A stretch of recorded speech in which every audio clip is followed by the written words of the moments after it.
শুভ সকাল। আমি চলে আসলাম পিএল ফ্যামিলি থেকে পুষ্প। আসসালামু আলাইকুম, সবাই কেমন আছেন? আমি ভালো আছি। ঘুম থেকে উঠে এখন শুরু হয়ে গেল জীবনের যুদ্ধ। মানে ঘুম থেকে উঠলাম, ঘুম থেকে ওঠার পরে শরীরটা অ্যাকচুয়ালি ভালো লাগে না, সবার মাইন্ডটাই খারাপ থাকে, মুড খারাপ থাকে। এই মুড খারাপ নিয়ে চলতে হবে সারাটা দিন। আর আজকে আমার শরীরটাও ভালো না, আজকে আমার মনটাও খুব খারাপ, মনের দিকটাও আজকে ভালো লাগতেছে না। তারপরেও কি করব, ডেলি ব্লগ শুরু করে দিলাম। আমি এইভাবে বসে থাকলে আরও বেশি মন খারাপ হবে, তার চেয়ে বরং সবার সাথে একটু এই ভিডিও করি, শেয়ার করি, তাহলে হয়তো ভালো লাগতে পারে। সকাল সকালটাই আমার শুরু হয়ে গেল বিছনা দিয়ে। তারপরে অনেক মন খারাপ, ভাবতেছি অনেক কিছু। হ্যাঁ, আমার উপরটা দিকে আপনারা হয়তো ভাবেন যে আমি অনেক আনন্দময় বা অনেক ভালো, হ্যাপি আছি, অনেক ভালো আছি। আসলে অ্যাকচুয়ালি মানুষের উপরটা দিকে কখনো বিচার করা যায় না, তার লাইফস্টাইল কেমন, তার জীবন কেমন। আমার কাছে মাঝে মাঝে মনে হয় আমার ভালোবাসার বড্ড অভাব। কি জানি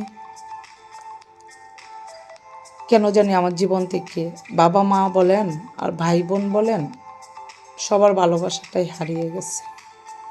অবশেষে এই যে আমার অবশিষ্ট একটাই রয়ে গেল, আমার বাচ্চা। বাচ্চার সাথে যখন কথা বলি তখনই মনটা ফ্রেশ হয়ে যায়। আর বাকিটা সব কী বলবো, বলার ভাষা নেই। হ্যাঁ, স্বামী যতটুকু প্রয়োজন ততটুকু ভালোবাসে এবং স্বামী ভালোবাসার ঠাই করে। স্বামীর ভালোবাসাতেই বেঁচে আসছি, হয়তো এটাই লাস্ট। কিন্তু পুরুষ মানুষ তো পুরুষ মানুষই হয়। এই যে বাচ্চার ফার্স্ট আজকে পরীক্ষা, বাচ্চাকে স্কুল থেকে নিয়ে চলে আসতেছি। বাচ্চা অনেক কথা বলতেছে আমার সাথে। সে লিখতে যে সেকেন্ড হইল, কেন সে সেকেন্ড হইল লিখতে যে, এটা নিয়ে কথা বলতেছিল। এখন চলে আসলাম রান্নাঘরে, রান্না করতেছি। মন খারাপটা নিয়ে এই রান্না চলতেছে। কি করব, ভালো লাগতেছে না। আমি আজকে আপনাদের সাথে একটা কথা শেয়ার করি। কখনো ভাবি নাই যে জীবনের জটিলতা বা গোপন কথাগুলো শেয়ার করব আমি। তারপরেও এই কয়েক মিনিটের ভিতর আপনাদের সাথে, প্রতিদিন তো রান্নার বিভিন্ন রেসিপি আপনাদের সাথে শেয়ার করি, আজকে না হয় আমার পার্সোনাল লাইফের কিছু কথা শেয়ার করি। আমি আমার বাবা মার প্রথম সন্তান, বড় সন্তান। কিন্তু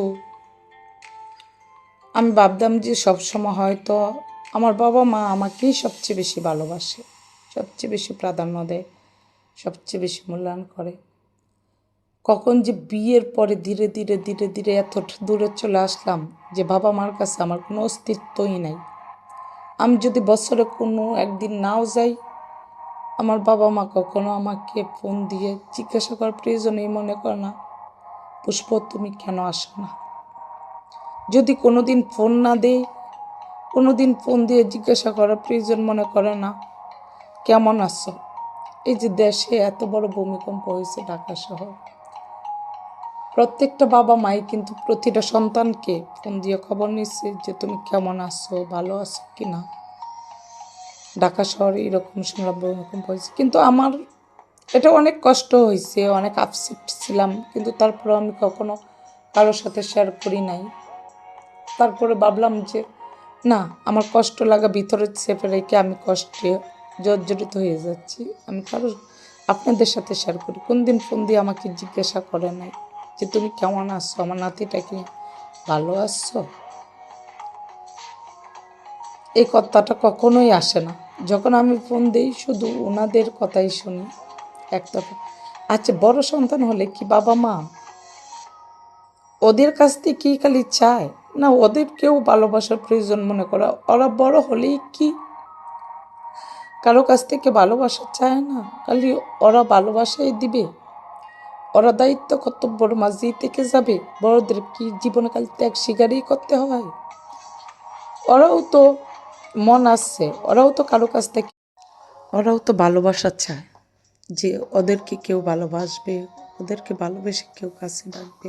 কিন্তু ওইটা ওরা জানি না আমার মতো কে কে আছেন, কাদের এইরকম ভিতরে চাপা কষ্ট নিয়ে বেঁচে আছেন। এই যে আমার একটা ফ্যামিলি দেখে, একটা হাসি খুশি থাকাটাই করি।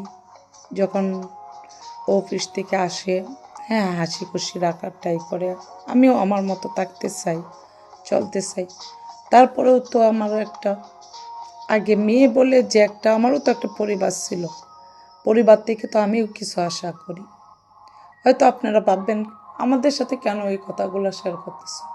আমার মতো কত মেয়ে আছেন, কত মেয়ে আছে যে বাবার বাড়ি থেকে অবহেলা হয়, বাবার বাড়ি থেকে কোনো যোগ্য সম্মান পায় না, কদর পায় না, ভালোবাসা পায় না।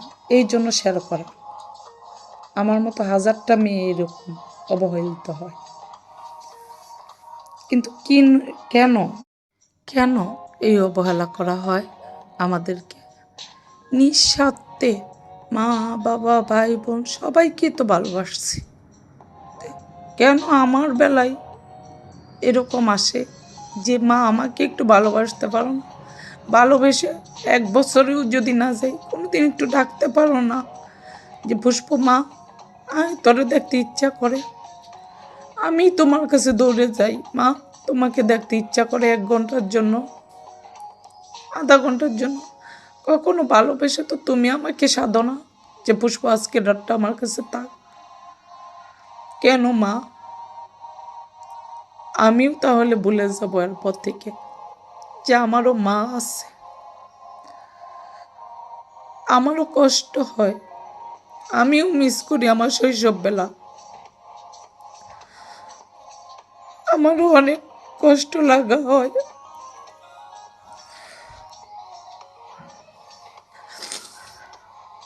অনেকটা আপসেট থাকি আমিও। আমি শুধু একাকিত্ব দূর করার জন্য আর আপনাদের ভালোবাসার জন্য, ভালোবাসার সাপোর্ট পাওয়ার জন্য এই লাইনটা বেছে নিচ্ছি। কারণ আমি একা থাকতে থাকতে থাকতে থাকতে নিঃস্ব হয়ে গেছি। যে আমার কষ্ট লাগা, ভালো লাগা প্রত্যেকটা মেয়ে তার বাবা মা সাথে শেয়ার করে, কিন্তু আমার তো আপনজনই আমাকে দূরে সরাইয়া দিচ্ছে। আপনারা কেউ মনে কিছু নিয়েন না, আমার আজকে খুব কষ্ট লাগছে তাই কথাগুলো শেয়ার করে ফেললাম। আমার জন্য দোয়া করবেন যেন আমি ভালো থাকতে পারি। আল্লাহ হাফেজ।